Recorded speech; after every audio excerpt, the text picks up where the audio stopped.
The air in the Pine Ridge National Forest was thick with the scent of damp earth and decaying leaves. It was a peaceful sound, the crunch of a lone hiker's boots on the forest floor, the distant cry of a hawk, the whisper of the wind through the pines. For 23-year-old Ethan Clark, a freelance photographer seeking a quiet escape from the city, it was a moment of pure, unadulterated tranquility. He had strayed from the marked trail, chasing the perfect light for a landscape shot when he saw it. It wasn't a flash of color or an unusual shape that caught his eye. It was the unnatural stillness of it. At the base of a towering old oak, partially covered by a thicket of ferns, lay the form of a man. His clothes were neat, his posture unnaturally serene. Ethan's camera, an expensive piece of equipment he treated with almost religious reverence, slipped from his grasp, its lens cracking against a rock. The man's eyes were open, a placid, sightless stare directed toward the canopy of trees above. There was no blood, no sign of a struggle, just a silent, terrible vacancy. He was a John Doe, a phantom, a man who had walked into the woods and vanished, leaving behind nothing but his body. The call came into the precinct at 10:47 a.m., a breathless, panicked report from a terrified hiker. The scene that greeted Detective Sarah Vance was a tableau of eerie peace. She had been a detective for 15 years, and in all her time on the force, she had never seen a body so perfectly, unervingly undisturbed. The man was in his late 30s, clean-shaven, with a shock of neatly combed brown hair. He was dressed in high-quality but generic hiking gear, a deep blue jacket and tan pants. There was no wallet, no phone, no keys. His pockets were empty save for two things that immediately drew Sarah's attention. The first was a small, intricately carved wooden bird. It was a sparrow, its wings delicately fanned as if in flight, its tiny beak open as if frozen in song. The carving was so detailed, so perfect that it felt more like a sculpture than a trinket. The second was a single, pristine wildflower tucked into his lapel. The flower was small, with 5 delicate white petals and a deep purple center. It was a flower Sarah had never seen before. No ID, no witnesses, no sign of struggle, her partner, Officer Ben Carter, said, his voice a low hum of frustration. Ben was a young, tech-savvy officer, a man who lived and breathed data. He was at his best when a case had a digital footprint, a social media trail, or a phone record to follow.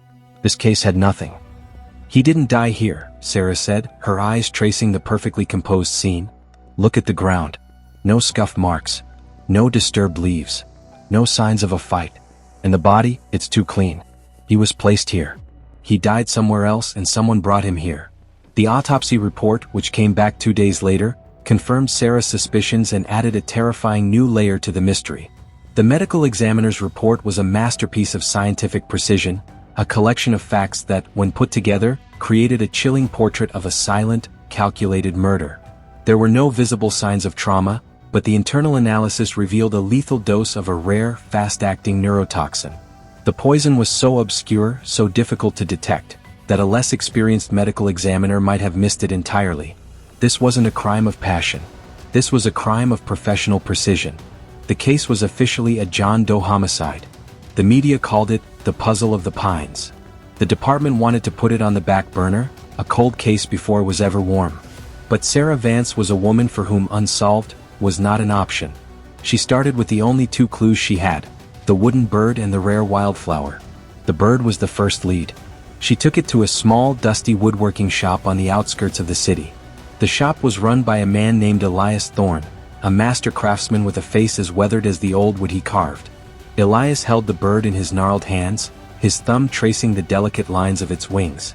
"I know this work," he said, his voice a gravelly whisper. "It's from a small guild of carvers in the northern woods. They specialize in rare woods and native birds. I can't tell you the carver's name, but I can tell you that the man who made this was a master. There are only a handful of them. They all work in a tiny, isolated community up in the valley." This led Sarah and Ben on a long drive into the remote, mist-shrouded northern woods, to the community Elias had spoken of. The place was a small enclave of log cabins and artist studios, a self-sufficient community that lived off the land. The people were kind but wary of outsiders. They recognized the style of the carving immediately. "That's Arthur's work," a woman with kind eyes and hands stained with wood dye said. "Arthur Finch. He left a few months ago. Said he was going to the city for a new job. He didn't say much about it." "Do you know what kind of job?" Sarah asked. The woman shook her head. "No. He was a quiet man. A botanist, really. The carving was just his hobby. A real passion though. He loved the woods, the trees, the flowers. He knew all the flowers. Sarah felt a small flicker of hope. The flowers? He was obsessed with them. Especially the star of the northern woods. A rare little thing. Only grows in one specific valley, a little further north from here. That flower was his life's work. This led Sarah and Ben on a new trail, one that was far more dangerous than the last. They drove for another 2 hours until they came to a remote, secluded valley. The valley was a stunning piece of nature, a verdant wonderland of unique flora. But it was also the site of a sprawling construction project. A massive security gate, a dozen surveillance cameras, and a sign that read, "Property of Everwood Development." Sarah pulled out the picture of the wildflower. It grew here and only here. It was the same flower tucked into the victim's lapel. The connection was undeniable. She went to the construction site's office, a temporary trailer with a sleek, modern facade. The manager was a gruff man named Rick Hansen, his face a mask of impatience. "What can I do for you, detective?" he asked, a condescending smirk playing on his lips. "I'm looking for an employee. A botanist named Arthur Finch." Hansen's smirk vanished. "Never heard of him. We're a construction company, not a research lab." He was an expert in the flora of this region. The star of the northern woods specifically. Hansen's face hardened.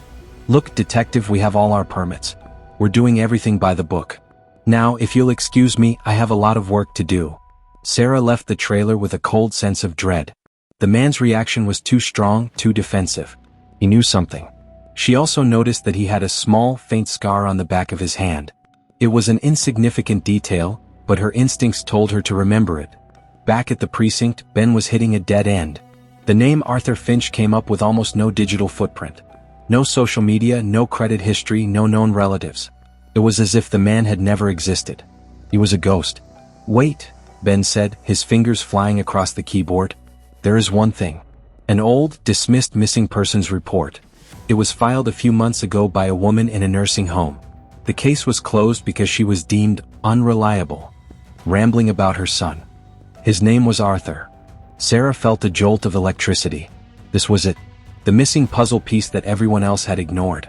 She drove to the nursing home. The woman, Eleanor Finch, was in a wheelchair, her eyes a soft, faded blue. She was frail, but her mind was as sharp as a tack. "My Arthur," she said, her voice filled with a mother's love. "He went away for a job. A big one. Something to help the environment," he said. "He was going to save the world from the big, bad companies." "Did he ever mention the name of the company?" Sarah asked, her voice a gentle coaxing. Eleanor thought for a moment, her brow furrowing. "Everwood. Yes.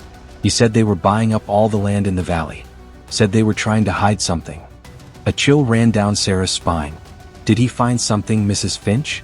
Eleanor leaned forward, her voice dropping to a low whisper. "He said he found a treasure. Not gold or money. Something that would change the world, he said. Something he was going to expose. He said he was going to leave a trail. In case something happened to him." Sarah showed her the picture of the wooden bird. Eleanor's eyes welled with tears. "That's his," she said, her voice breaking. "He carved it for me. It's a little sparrow. He called it the Watcher. He always said it would watch over me when he was gone." The last piece of the puzzle clicked into place. The wooden bird wasn't just a carving. It was a clue. It was the Watcher, Arthur's way of leaving behind evidence. Sarah thanked Eleanor and left, her heart pounding in her chest. She went back to the police station and went straight to the evidence locker. She had the wooden bird carefully analyzed. The forensic team found something incredible. The bird, so perfectly carved, contained a tiny, almost invisible cavity in its stomach. Inside, on a small micro-SD card, was Arthur Finch's final report. The report was a detailed, meticulously documented analysis of the soil in the northern woods valley. Arthur had discovered not a precious metal or a rare fossil, but a massive deposit of crude oil. The star of the northern woods, the rare wildflower, only grew in that specific type of soil, a soil rich in petroleum. Everwood Development was not a construction company. It was an energy company, a front for a ruthless corporation that was trying to buy the land and bury the discovery to protect their profits and drive up the price of oil. The CEO of Everwood Development was a man named Adrian Sterling. A powerful, influential man with a clean record and a reputation for being a conservationist. The public facade was a lie. He was a ruthless corporate killer. The next day, Sarah and her team moved. They had a warrant for Adrian Sterling's arrest, not for murder, but for corporate fraud and environmental crimes. They raided his office. He was a man of power and influence, but he couldn't hide from the truth that Arthur Finch had so painstakingly documented. He was arrogant even in handcuffs. He laughed when Sarah read him his rights. "You're arresting me for a little report from a deranged man?" he said, his voice laced with condescension. "No, Mr. Sterling," Sarah said, her voice low and steady. "I'm arresting you for murder. The body in the woods. The man with no ID. The man you had killed because he had information that would have cost you billions." Adrian Sterling's smile faltered. "You have no proof. No motive. No witnesses." "We have motive," Sarah said, holding up the microSD card. "A massive oil deposit that you were going to bury. We have your accomplice, the site manager Rick Hansen. The scar on his hand? It's from an old incident where he dropped a hot piece of steel on a drill site. We found a toxicology report on Arthur's body, and a trace of the same rare neurotoxin on a syringe found in a waste bin in Hansen's trailer. He used the poison to make it look like a suicide, and then he put Arthur's body in the woods to make it look like a mysterious disappearance." Adrian Sterling's face went pale. He hadn't counted on the detail. He hadn't counted on the wooden bird. He hadn't counted on a grieving mother or a relentless detective. He had planned the perfect crime, a silent murder with no motive. But he had underestimated his victim. The body in the woods finally had a name, Arthur Finch. The case, once a terrifying puzzle, was solved. The mystery was gone, replaced by a cold, hard truth. The small, unassuming clues, a wooden bird and a rare wildflower, had led Sarah Vance to a killer and a conspiracy that reached the highest levels of power. The final image in Sarah's mind wasn't of a cold case file or a convicted murderer. It was of a small wooden bird, its wings forever in flight, a silent testament to a man who, in his final moments, had refused to let his voice be silenced. And for that he had not died in vain.